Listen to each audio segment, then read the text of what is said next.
Ever thought about doing anything to your outdoor space, like a patio or something? Let's talk about it real quick. Here we go. All right.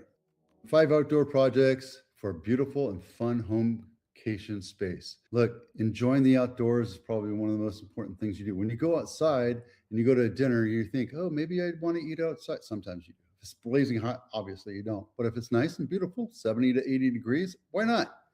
You can build a pergola, you can have a pool, what have you. Let's talk about a patio. Patio is anything that's an extension of your house and not covered by walls. It could be just the ceiling or the roof. And then it could be attached or not attached. It could be temporary. You can build it in.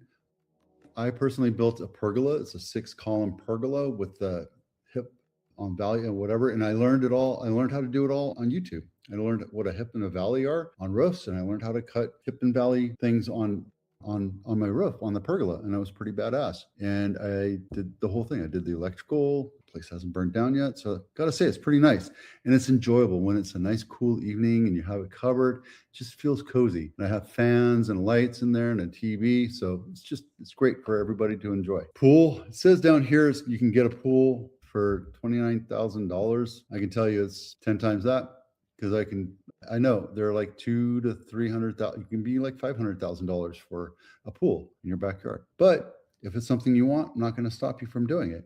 What you should do is buy a house with a pool in it and then refix it, because you can have it resurfaced for like $30,000, $40,000. It's a lot better than $500,000, $300,000. And you can do a lot of hardscape around it, make it look nice and pretty, that kind of thing. I have a house for sale right now that has a pool, and it's nice. And you either want the house with a pool in it or you don't. You don't. And there's like a Venn diagram, right? You have 2 little circles, people that want a house, people that don't want a house. And those people that are in between are very few and far between. So selling a house with a pool in it takes a little bit of pressure, a little bit of style, a little bit of patience, because some people just don't want a pool. Court. I have a huge side yard. I only have one side yard because it's a 0 lot line, but it's big. And I put cement there for the kids. They grew up and they got to play basketball and baseball, and they skated around on their little roller blades. They had scooters, and we had a tree house and a little sandbox. But having a court is awesome, because when your kids are being rambunctious, you kick them out and have a nice safe place for them to go play. And it gets hot and they get tired, and then they sleep well. Great. Courts are awesome. You want to have nice evenings with your friends, coffee, wine, dinner, what have you. Awesome.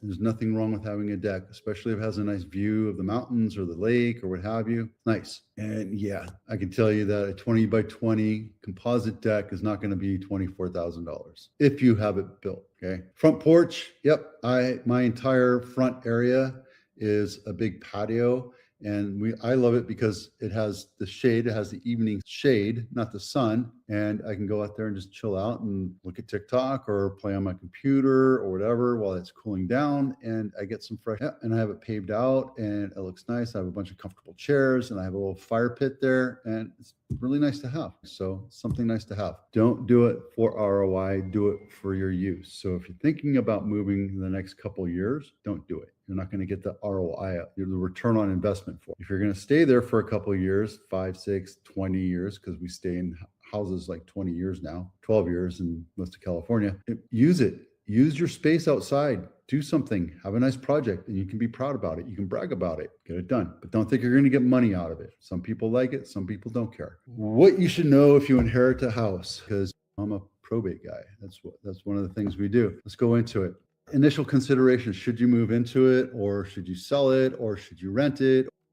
Or this is something where I want you to call me and we can just bounce ideas off, and I'm not going to tell you either way to do it. My intention is to not sell your house. My intention is to get the best use for you out of it, whether that's moving in or having a child move in or what have you. There's tax implications, there's legal ramifications that you have to know about everything. And I don't give you that advice. I tell you what questions to ask when you talk to your tax guy or your legal guy. I'm the real estate guy, right? And I'm here to be your quarterback and shuffle everything together so we all have the same consensus and idea, so we don't talk in silos. It's important that we don't do that. Is there currently a mortgage on it? It could be a reverse mortgage, it could be a whatever.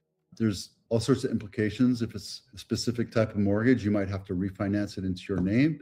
If it's under your trust, then that might be able to hold out for a little bit. So something you have to realize and talk about.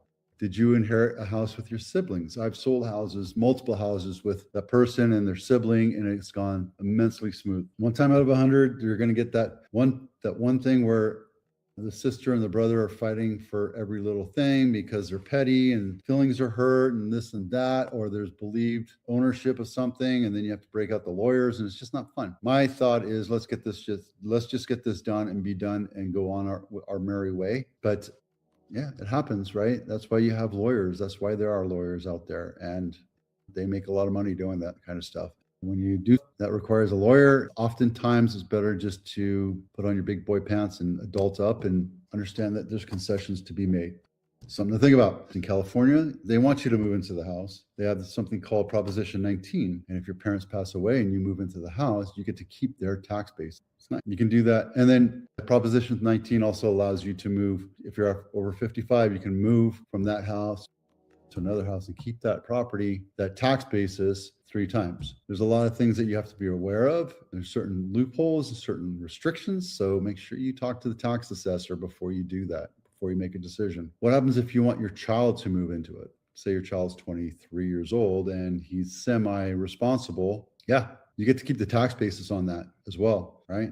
So stuff to really know about. And that's what a lawyer's for. That's what an accountant's for, a CPA, a tax person. And that's my job, is to point you off, get you in a little bit of trouble and ask the right questions so that we're all on the same page. So if you're interested in learning more, let me know. I'm a probate and estate sales expert, and I can help you walk through that. And then nothing else has changed here. Inventory is pretty much the same because I haven't changed it. So we're not even halfway through March, but I just want